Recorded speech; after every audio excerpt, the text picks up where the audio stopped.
गुजरिया। छुट्टी मिले नहीं कैसे धारी गाड़िया। फोन करके पागल कैलू गुजरिया। छुट्टी मिले नहीं कैसे धारी गाड़िया। एको महीना हमके रहे नहीं दिलू तू बहरवा। और तोहरे कारण खाइब हम जहरवा।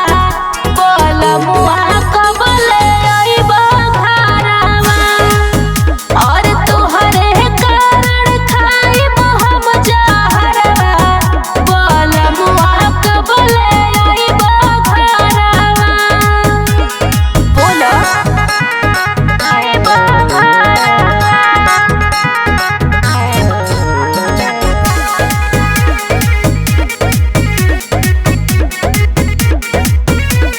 सुना बढ़ता बेचैनी कैसे मन के मनाई।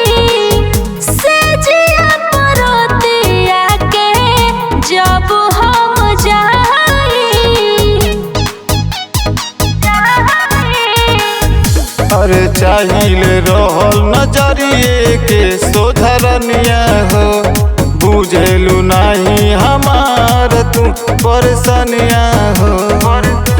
सुख से कमाईब कैसे हमरा से करबू जब झगड़वा।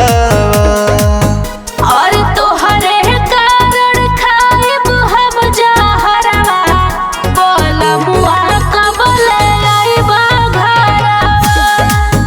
और तोहरे कारण खाइब हम जहरवा। बोलमुआ कब ले अइबा घरवा। अइबा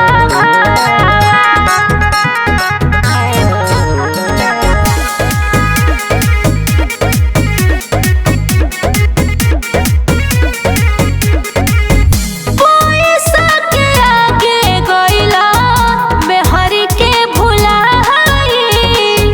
आग लागो राजा तोहार दुबई के कमाई। अरे नकिए पगुसा हरदम रहेला तोहरा चढ़ल हो। करेलू बात अनपढ़ जैसे हो के पढ़।